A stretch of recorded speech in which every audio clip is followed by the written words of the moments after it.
The Joe Rogan Experience. Well, you ran more than you bargained, right? That was far. I mean, I asked the guys there, I said, hey, how far is it if I go from here to here? And they're like, 7 miles. No, it was like 15. It was a grind and humid. Oh my God. Well, luckily you're accustomed to that. Yeah. No, it was good. I was talking to a friend of mine, and then I was saying, well, Cam, when he first started running, he had a hard time running a mile. And they're like, what? Yeah. Like, yeah, that's how it works. Yeah. It was, and when I first started, I mean, I was okay in high school, because I did all the sports, and we'd do maybe a 10K during the summer. So, but then after high school, then I was just like, I thought it was really cool. I could buy beer. So I was like 21, and I'd swing by the Riverview Market on the way home and buy a 6-pack of Tall Boys. And, I thought that was cool. I could pound some, Coors Light. And I'm like, oh, I'm a stud now. And then I started, to get fat. And I'm like, nobody cared. It was like, I wasn't living up to any expectation. I was actually living down to expectations.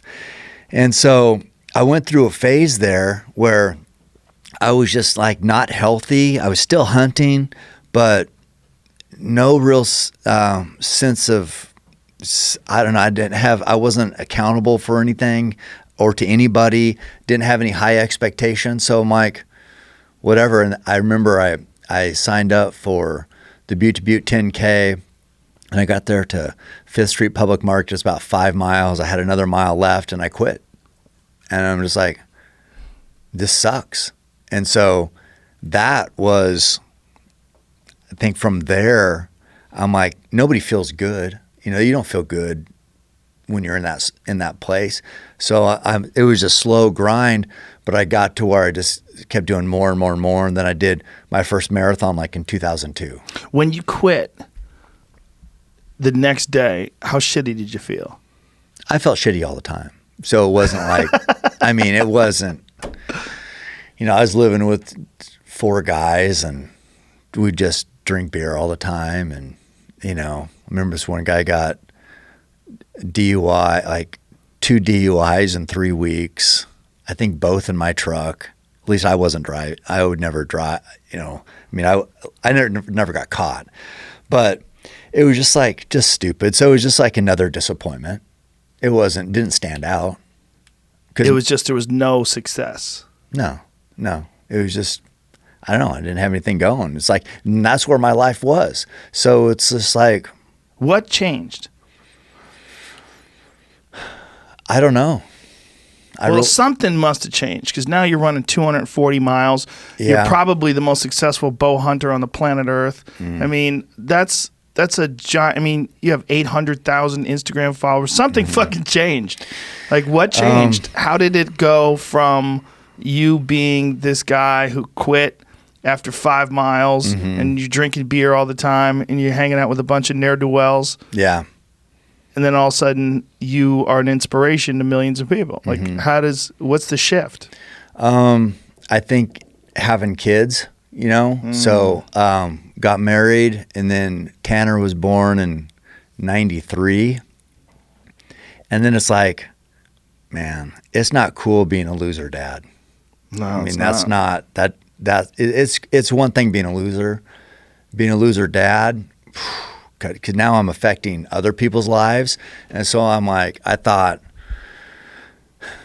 I gotta be an example. I want my kids, every parent wants their kids to have more than they had and have a better life than they had. And so, my dad wasn't around, and, I always remember wanting him around and just, wanting to see him. So I'm like, maybe that. And then it was, I think I wanted my kids, I wanted to challenge them. So I remember my first marathon, I also made Tanner, he was 7. And so it was 2002, I think. Or he would have been, I don't know. Anyway, he was young. I think he just turned 8, actually. And I made him do the half marathon. So I ran the marathon. He did the half marathon. At 8? At 8. Jesus. I did good. Got like 2:02, which is a good half marathon especially for an 8-year-old. So then I started introducing my kids to these challenges because I'm like, I remember my life growing up, and it wasn't comfortable, but not a positive way. And I'm like, well, I think these kids, if they don't have challenges introduced, they're going to be soft. They're going to have it too easy. So I would, that's why they've run marathons and they've done these things, is because that's kind of how they grew up. So I think it was kind of a combination of being a parent, wanting my kids to have a successful path, and then just saying I didn't want to be a loser dad. So just kind of evolved from there. Didn't Truett run 100 miles with you? Ran, what did he get to, 80, 85 miles? 90. Jesus Christ. Yeah. And his knee blew up? No. His will broke. Yeah. I thought he had a knee issue. No? Probably. I mean, but yeah. Bit, all sorts of shit happens. You hurt. Right. But no, he... God, it was like, that was just this past summer. And, because running 100 miles in 24 hours that's something. I mean, I could never do that he's 22, I think. There's no way I could have done that then. I mean, it takes usually you don't have that mental strength until you're older. You've been through life and you've been beat down and disappointed and had your heart broke. And that's when you get like, hey, this pain is just temporary. This is for one day. I can get through anything for a day. Well, when you're 22, it's like no point of reference. No, it's great. It's been gravy the whole time. But to run 100 miles in 24 hours you can tell that to anybody and it'd be like, God dang, congratulations, Right. So he wanted to do that. That was his goal. So I said, all right. I go, if you get to 60 miles in 12 hours, you can grind out 40 in the second 12. And I said, that would be good. So he got to 60 miles in 12 hours on pace. Everything was good. And it just too painful. He's like, I think he got 31 miles, or almost 31. I think it was 90 point something. Just, he ended up trying to take a couple naps, was in the truck for a while. And I remember I'd be like, so what are we doing? I'd go by the truck because I never stopped. Right. And so it's a course? It's a loop? 1.1 mile loop. Oh my God. And so you're doing it 100 times. Right. You do it for 24 hours.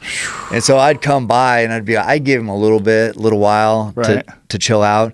And, but then I'd be like, what are we doing here? And for whatever reason, he got 90, which is still 90 miles is a long ass way. It's a long ass way. On your feet. Yeah. That's like San Diego. But it's not 100. Oh, it's not Mexico. No, I'm like, so we joke around too, because I am, I'm supportive, but also, I mean, I am how I am. So I'm like, I go, God, you couldn't have got 10 more miles, and you would have been in the 100-mile club. Because I got this little wood chip. It's like the smallest little token you could get. It's not even like Goggins' coin right here, but it's half the size. It's a wood chip, and it says 100 miles. I'm like, hey, do you have a chip like that? Oh, no. You only got 90. They don't make 90-mile chips. And so, like we said, it's like, God, the worst part about that is to get those last 10, you got to get the first 90. And that hurts. Ooh, right. So I think he's going to, his big goal was to get 100 miles in 24 hours, which he didn't get, and then also qualify for Boston, which he did. So I think we're going to. What do you have to do to qualify for Boston? For his age group, he had to run under 3 hours in a marathon. So he ran the Eugene Marathon in 2:57. Wow. So he qualified. That's amazing. Yeah. That's a good run. That's fast. Yeah. Jamie's shaking his head. Yes. Yeah, he ran. That's like 6:44. That's fast. Miles for 26. That's fucking fast. Yeah. And the world record, they're trying to get under 2, right? Under 2, yeah. And they're using like special shoes and shit. And those guys are amazing.